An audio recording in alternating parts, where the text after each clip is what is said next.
Thank you. I'm going to talk about some experiences over the past 15 years from the practice of health impact assessment and how they can sort of inform this conversation.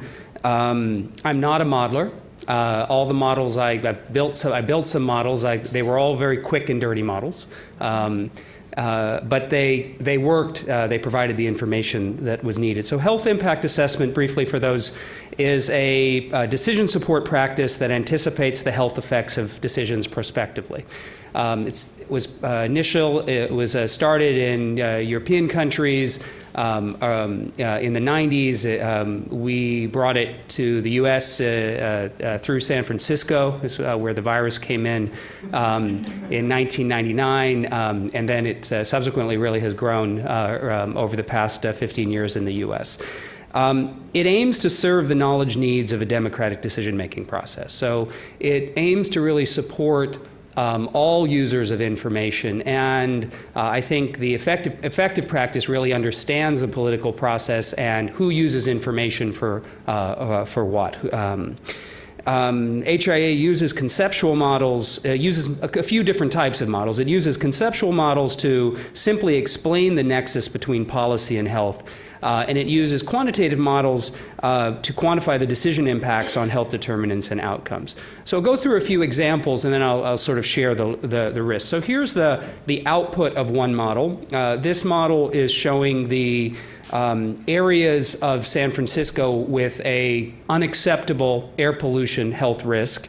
An unacceptable health risk is based both on a value of particulate matter that is associated with an unacceptable mortality risk, and a level of carcinogenic air toxics that are associated with a separate unacceptable air risk. This model was built using I'm going to very quickly go, I think, through some of the technical stuff. So this was a joined up model, meaning that there was one model to model the air pollution, another model to model the translate air pollution to health risks. These were not models that we created. These were off-the-shelf models applied in San Francisco to address a very specific sort of decision question. The problem we were trying to address here is that in San Francisco, like most cities, there's one air pollution monitor. And that air pollution monitor speaks to the air pollution exposure of everybody in the city. Well, that air pollution monitor is often located away from any significant air pollution source. And therefore, those in hotspots are not recognized. We discovered that the technology existed to identify areas in San Francisco above federal and state air pollution standards. We applied that model to the problem of how does city planning deal with the location of new housing in areas with air pollution hotspots? That was a problem that was there for us, waiting for us to sort of solve. So these models solved that problem. It gave useful data to city planning agencies to decide how they deal with zoning in these air pollution areas. It led to the first in the country law requiring a higher standard of higher standard of ventilation in buildings built near air pollution hotspots. It was used to inform a transportation impact fee. The health outcomes and costs associated with the traffic air pollution were added to the total costs of adding another vehicle to the city, which were then translated into a fee developers would pay for every additional vehicle they'd be bringing into the city. And we began to use it to target where we prioritize weatherization programs, because the weatherization programs had co-benefits to reducing air pollution indoors. So it's a very similar story with pedestrian injuries and fatalities. Here the object of the modeling was to look beyond the sort of the lack of pattern of pedestrian injuries and fatalities in San Francisco. Almost every intersection had at least one injury, so maybe, every intersection had some potential safety factor. The problem for us was that there was land use planning that was happening that was locating new residential development in highly impacted, at-risk locations for pedestrian safety, and that had obvious sort of problems. There was no mechanism to either avoid that conflict or to mitigate it. The city had no information to relate environmental factors with pedestrian risks. The pedestrian risks had been either there were two sort of causal factors for pedestrian injuries. One was either the pedestrian's really dumb or suicidal, or the driver is really ignorant or manic or something. No, again, it was behavioral. The transportation system didn't take responsibility for it, and environmental factors weren't considered risk factors. So we modeled the environmental factors determining pedestrian risks, and explained about 74% of the variance of pedestrian risks from area to area in the city, with, not so surprising, vehicle volume as being sort of a primary risk factor. So being able to quantify the risk attributable to traffic volume on pedestrian injuries at an intersection level led to a variety of solutions. Again, it contributed to a transportation impact fee that could be rolled back into transportation system improvements. It changed the city transportation engineering's approach to traffic safety citywide. They previously had not focused traffic calming on busy arterial streets. This provided the evidence for that transportation agency to change their approach.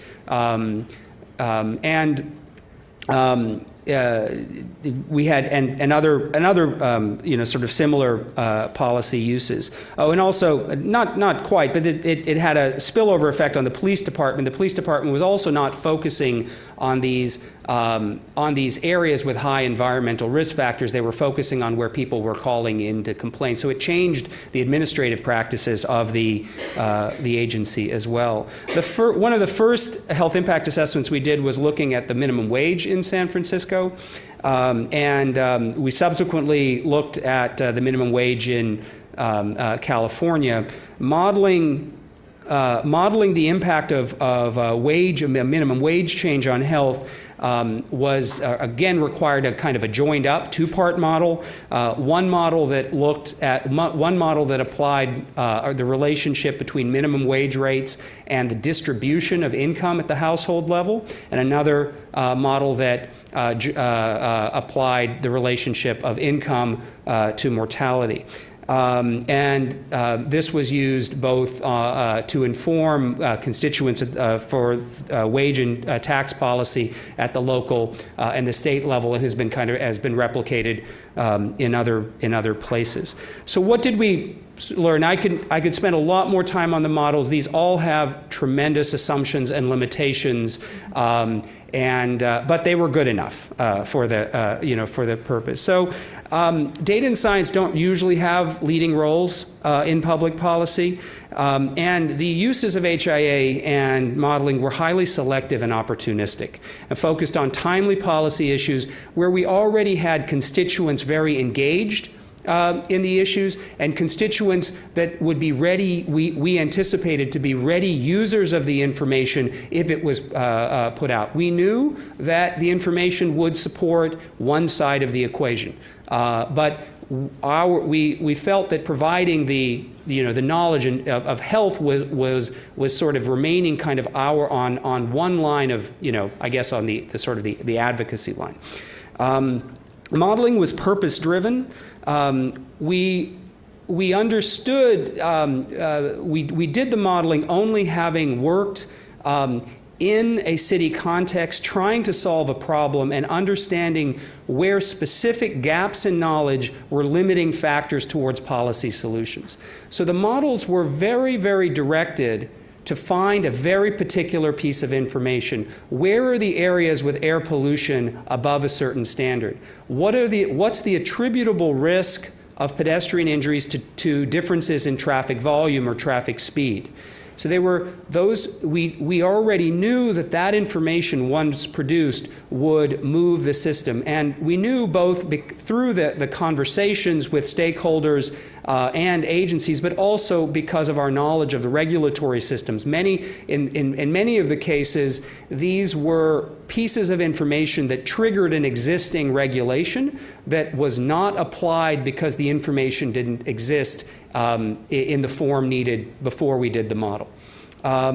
Data audiences were both agency officials and community constituencies, and I think this relates to the sort of the question I asked earlier.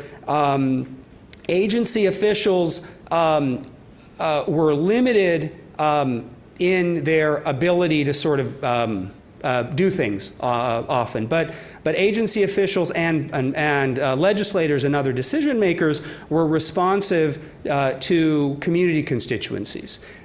So a primary audience for the models and the information were community constituencies, and the struggles and policy engagements they had and the information they were looking for.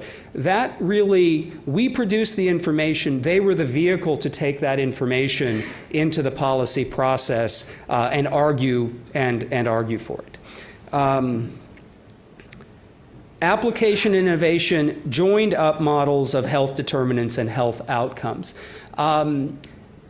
I think this was, I think one of the most interesting and innovative part of the work was that I didn't have to create or build a model. There were lots of models out there in lots of disciplines, and I had to find them, and then I had to get the local data to apply that model in the local context. The pedestrian injury model had been validated by the National Highway, had been funded and validated by the National Highway Association, and we took that best practice model and we just replicated it in San Francisco. The air quality models were EPA approved models. They just hadn't been applied to looking at street-to-street differences in air pollution in cities. The income model, we had very well-described models between income and health outcomes, but really no model between wages and health outcomes. So I had to find and apply a model that linked wages and income and health outcomes. So that I think was the kind of the work and the sort of the innovation in it, and it didn't require the very difficult work of, I think, building a model from scratch. Simple models worked best. We didn't have a model that sort of had pieces all, we didn't, it was just that, one A leads to B leads to C. That's ultimately kind of what we presented. It didn't represent the whole world, but it represented an important pathway that we could use convincingly to influence the decisions. Some things that we were aware of, and that I think hamper the credibility of models are the low specificity and long latency of the determinant outcome relationships. And I think that's a problem that we have, that I think thinking about sort of the future applications of models, mortality is it's a powerful outcome in one sense because we have an economic valuation of it, but everything causes it. So it's not, everything causes it over a lifespan. So I think it's the hardest outcome to sort of model reliably. Information value arose from in many ways. One very simply, the fact that the health department was doing this model and quantifying this relationship made real the links between the policy choices and the health outcomes. So the results didn't matter, just the fact that we were doing it created some validity to the relationship, even if we weren't exactly certain about the outcomes. The models The findings legitimized community arguments that were already being made on other grounds. An important point that you see in the AIR model and the pedestrian injury model is that one of the ways we were really, it was useful is localizing risks or attributing risks to one modifiable or actionable risk factor. And we also supporting policy implementation. So the regulation for controlling air pollution depended on the areas affected under that air pollution standard. So we're very far off from modeling the total social production of health across the life course. I think that's a formidable challenge that we're not getting to anytime soon. A few things that I'd sort of put on the kind of the to-do list on the horizon. Our current inquiry on population health is often disconnected from policy outcomes. So I mentioned when we study the health effects of low income, we're not looking at the health effects of wage rates or hours worked or parental leave. When we did the health impact assessment of paid sick days in 2008, we found 4 studies in PubMed looking at the health impacts of sick days. No one in the health system, very few people in the health system thought of paid sick days as a health relevant issue. And I thought that was striking. 3 of those studies were awful. And one study that was pretty good was done in the economics literature. Subsequently, after paid sick days became, I think, a policy issue, more studies started to be developed. But there's a disconnect, I think, from the epidemiological perspective of looking at the causes of disease is to thinking about those causes as the outcomes of public policies, and that's something that is definitely fixable. Knowledge for prevention and public policy could, I think, benefit from joining up, I'm going to say at the individual level, health outcomes data and non-medical determinants at the individual level.